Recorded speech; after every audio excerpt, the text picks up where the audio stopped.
What if I told you there's a way to rewire your brain and finally break free from addiction? It's called Cognitive Behavioural Therapy. And in this video, we're diving into 5 ways CBT can help you break free from addiction. Those 5 ways are cognitive restructuring, skills training, behavioural activation, exposure therapy, and self-monitoring, and how they can transform how you think and behave when faced with your cravings and triggers. Because beating addiction isn't about avoiding triggers forever, it's about changing how you respond to them. My name's Luke Worsfold, and I'm a qualified addiction counsellor with a degree in counselling where I trained in cognitive behavioural therapy. I've delivered over 4,000 hours of counselling sessions, combining my professional expertise in CBT with my own personal experience of overcoming addiction. Having helped hundreds of clients implement the tools I'm about to share with you, I understand exactly what it takes to use CBT to break free from the cycle of addiction. Before diving into 5 ways CBT therapy can help you beat addiction, let's first get on the same page about what CBT therapy even is.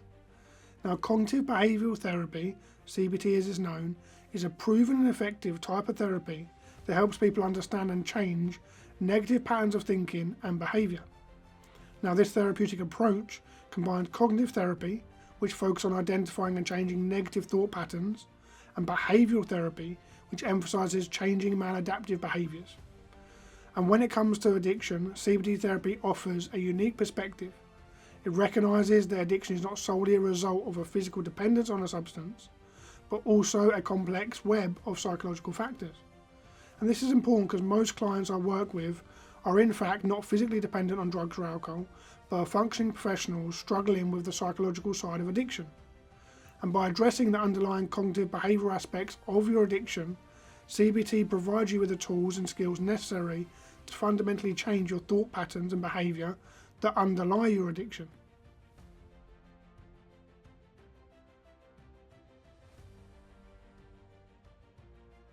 Number 1. Cognitive restructuring. CR is all about identifying and challenging negative or distorted thought patterns. It's critical to analyse these cognitive distortions, or negative automatic thoughts, NATs as they're called, and how these thoughts fuel your addictive behaviour. This is one way CBT is helping you. Helps you to identify the irrational thoughts so that you can take action on the more rational ones. So when your mind justifies why drinking is a good idea, you can pause and reframe the thinking to be more realistic, or remind yourself of the consequences of drinking too much again and the many other healthy things you can do instead. Now let's go over some examples of irrational thoughts and how we can reframe them to be more rational. Irrational thought: I've had a long, stressful day, so I deserve a drink to relax. The rational thought: there are healthier ways to unwind that won't leave me feeling worse tomorrow. I can relax without using alcohol by meditating. Irrational thought: I've already had one drink, so I might as well keep going since I messed up. Rational thought: one drink doesn't mean I've failed, I can stop now and still feel proud of the progress I'm making. Irrational thought: everyone else is drinking, I'll seem boring if I don't join in. Rational thought: I can still engage and have fun without drinking, the people who truly matter won't judge me for staying true to myself. Irrational thought: I used to have so much fun when I drank, I'll never have that kind of fun again. Irrational thought: not every moment of drinking was fun and it actually had many negative consequences. It can create new, healthier ways to enjoy life that don't involve alcohol. Now, this process of cognitive reframing in CBT helps you learn to replace unhelpful thoughts with healthy and balanced ones. This enables you to stop having that self-destructive behaviour and thinking that underlines drugs and alcohol. Number 2. Skills training. CBT also involves teaching practical psychological skills such as mindfulness, meditation, problem solving and communication. These skills really help you navigate and manage your thinking around drugs and alcohol along the journey of recovery. So let's take a closer look at 2 of the skills: mindfulness and meditation. Mindfulness is all about becoming aware of your thoughts, emotions and behaviours without judgment. In our addiction control program, we use mindfulness techniques to help you observe the train of thought, identifying the carriages carrying triggers, cravings and justifications. And instead of letting these thoughts drive your actions, mindfulness enables you to step off the train and watch it go by. This shift from automatic responses to conscious awareness is the first step in breaking the cycle of addiction. By practicing mindfulness daily, you'll notice your thoughts slowing down, giving you the space to make healthier choices and regain control over your life. Next, we have meditation. Meditation is a skill that helps you bring calm and clarity to a mind clouded by addiction. It's about creating a daily routine of say 10 minutes in the morning where you can practice being mindful. This can be through a guided meditation or an app, or simply sitting in silence, and it allows you to take control of your thoughts by anchoring yourself in the present moment. In CBT therapy, you may be guided through simple yet effective meditation techniques, such as focusing on your breath to create a sense of grounding and reduce the mental chaos that often drives cravings. These practices empower you to pause, observe and respond rather than react impulsively when faced with a trigger. And as you build this skill, you'll find it easier to manage your impulses and automatic thinking that comes after your cravings. This enables you to then take a step back from the cravings and become an observer of your mind rather than acting on every thought to drink or use drugs. Number 3, behavioural activation. This involves identifying and modifying behaviours that contribute to our addiction. It often includes activity scheduling, where we plan and engage in rewarding and pleasurable activities that become our healthy coping mechanism. This allows you to soothe your feelings of stress, depression or anxiety rather than numbing them with drugs and alcohol. Some of the most common healthy coping mechanisms you can do instead of turning to drink or drugs could be engaging the senses, like using essential oils, candles, aromatherapy burners, or listening to calming music. Physical activities like walking in nature along the beach or in the woods or through parks, cycling, running, swimming or going to the gym. Creative outlets like painting, crafting, drawing, sculpting or designing.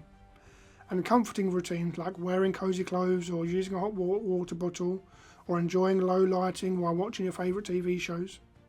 All of these things will help build a healthy routine and give you healthy coping mechanisms to turn to when you're triggered rather than just turning to a drink or drug.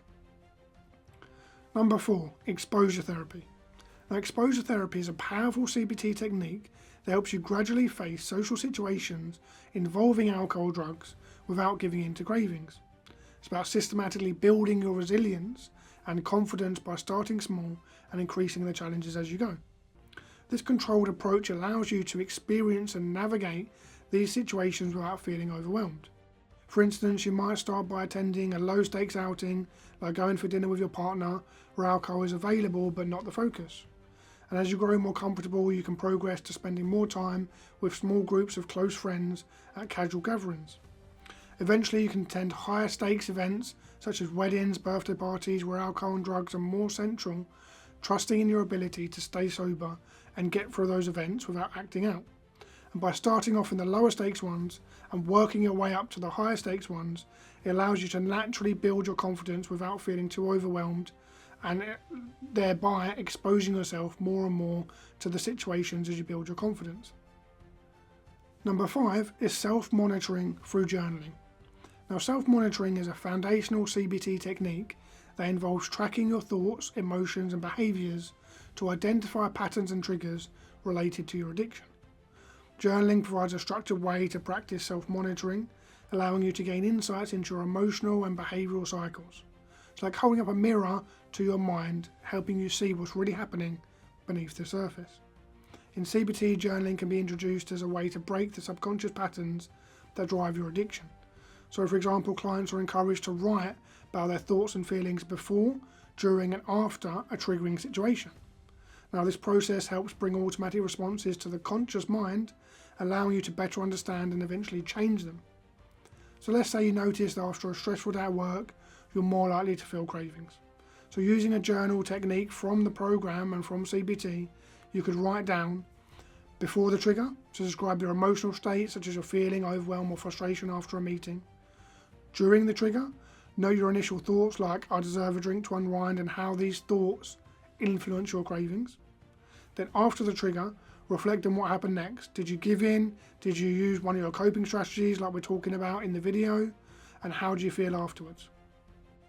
By regularly journaling, you'll start to see patterns, for instance, realising that work-related stress is a frequent trigger. This insight allows you to develop specific coping strategies like taking a short mindful break before leaving the office or preparing a non-alcoholic drink at home to relax. Now, over time, journaling not only helps you identify your triggers, but also enables you to track progress. And each entry becomes a tool of reflection and growth, reinforcing your ability to manage your thoughts and behaviours as you move towards recovery.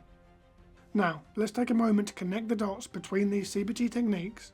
Each one is like a puzzle piece, and when put together, they form a toolbox of therapeutic skills to really help you change your addictive behaviour. Now, the first was cognitive restructuring, and that helps you challenge your thoughts that drive cravings and replace them with healthier, more rational alternatives. This lays the groundwork for healthy decision making when faced with cravings and triggers. Then was mindfulness and meditation, which enable you to recognise these thoughts without judgment, take a step back and create a mental space needed to respond rather than react. Then was emotional monitoring through journaling, which helps you identify patterns in your triggers and behaviours, turning awareness into actionable insight. Then came exposure therapy, which builds your confidence to navigate real-world social situations, starting small and working up to larger challenges so you feel empowered to socialise while staying true to your recovery goals. Then was behavioural activation, which replaces the destructive habits with rewarding and soothing activities. This ensures you have positive outlets for managing stress and emotions. Each of these tools reinforces the other, creating a feedback loop of awareness, action and behaviour change. The more you use them, the stronger the new neural pathways in your brain become, and the more your addictive behaviours fall away. Unfortunately, one of the biggest challenges in addressing addiction with cognitive behavioural therapy is finding a professional who truly understands both the complexities of addiction and the nuances of CBT. Many therapists may be proficient in CBT techniques but lack the specialist knowledge or personal experience required to effectively tackle the underlying psychological factors driving addictive behaviours. In the healthcare systems like the NHS, individuals seeking help may encounter therapists who excel at general CBT but lack the expertise or specific training to deal with the addiction. But at least for Inside Addiction, our counsellors bring both extensive CBT expertise and personal experience and knowledge of addiction to the table. This dual perspective allows us to truly empathise with the struggles of our clients and provide tailored, effective support. Our team is equipped to guide you through the recovery process with compassion and deep understanding of what it takes to succeed. So if you want to find out more about how we can help you, book a free assessment by clicking the link below and talk to one of our team today.